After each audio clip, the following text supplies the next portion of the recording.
Okay, so after this question 22, we have already put in, we have to put in all the preparation work. I wrote down everything. A is very straightforward because all you need to do is take 470, divide 24,000, and then you get the mole. So A is the straightforward one, agree? Yes. Okay, for B, it says that they want to find sodium hydroxide. That is in total, the total amount produced. Sodium hydroxide, according to the question, gets titrated with H2SO4. Since they give us the concentration, which is down here, the concentration and also the volume of the acid used, titrated, that totally neutralize all the NaOH. We can find the total amount, the mole, right? The amount of the, oh my god, amount of the H2SO4. And we know the mole ratio of the H2SO4 to NaOH is 1:2. Since we know the ratio is 1:2, we can take total amount, also called mole of H2SO4, and multiply by 2. And then we can get the answer for B. Because of the Yes. mole ratio. Make sense? Yes. Therefore, B is solved. So as I already mentioned earlier on, this NaOH down here is complicated. Why? We don't know this NaOH is contributed by reaction 1 or reaction 2 because both reaction produce NaOH. The challenge now is to be able to separate them, knowing which one is which one. So let's move forward. So look at C. C, right? Use your answer to put A and B together to form equation to calculate the amount of sodium and sodium oxide in the sample. So, remember earlier I calculated this one? I told you that since I know hydrogen, I can use mole ratio to find NaOH, the amount here. Right? So now, okay, so now what does it mean? Okay, so now we start at B. We go backwards, huh? If this one comes from a total volume of 25, what should the volume what should the concentration here be given the volume is 25? We need to take mole divide by volume. Volume.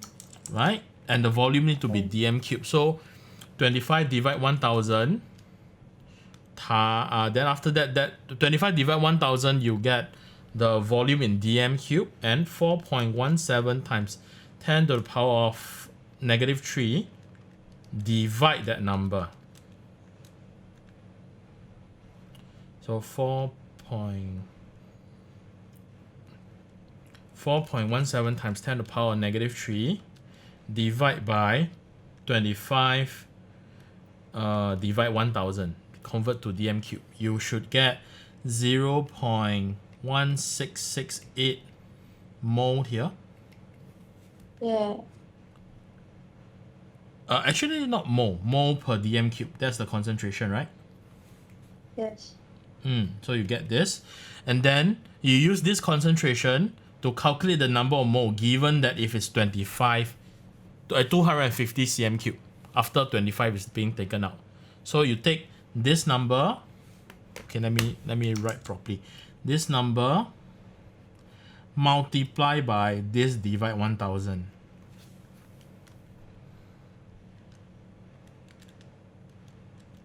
Oh, because concentration doesn't change. Correct, because the total amount you are merely using, because this is exactly what Zach mentioned earlier on, scaling. From 250 you take 25. Let's not even mention scaling. We just say we know the number of moles downstairs. Then we calculate the concentration here, knowing this is 25. Once we know we know the concentration here, we can multiply and find the original 250 to find the actual amount of mole here.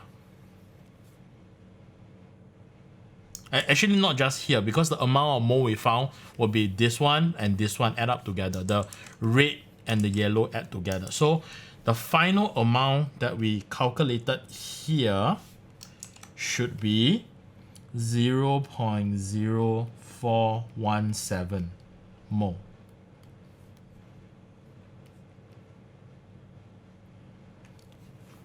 Can follow so far? Yes. Okay, so now I know that. Okay, so here's the magic. White color square here is the total amount of NaOH. I know green color not green color, NaOH, yellow color NaOH is 0.0392. What do you think the red color here is? Minus. Correct. So the white color total 0.0417 minus 0.0392.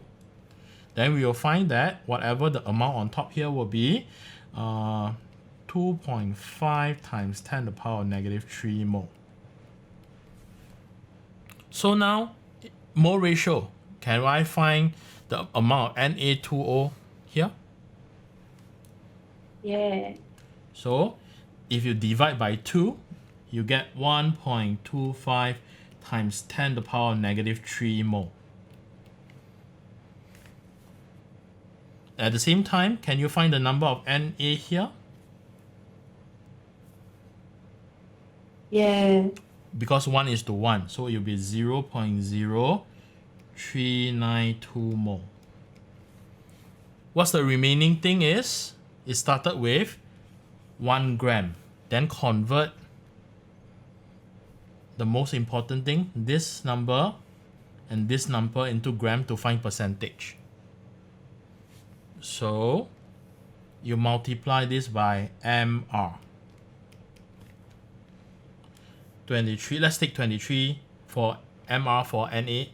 23 times 2 plus 16 times 1.25 times 10 to the power of negative 3. Then you get 0.0775, which grams. Then this one you also multiply by MR. Then you, which we will get 0.0392 multiplied by, let's take MR of Na as 23. You will get 0.9016, which is about 0.902 grams. So 0.902 grams of, this is for Na, divide 1 gram times 100%, you get 90.2%.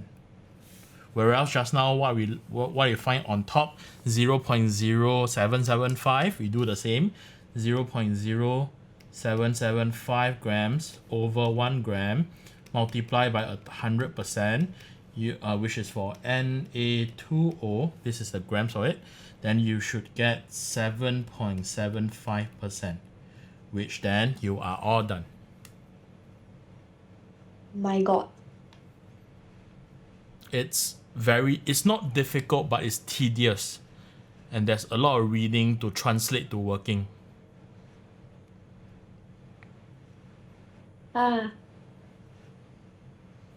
Okay? Yes. So, yep, that's pretty much it.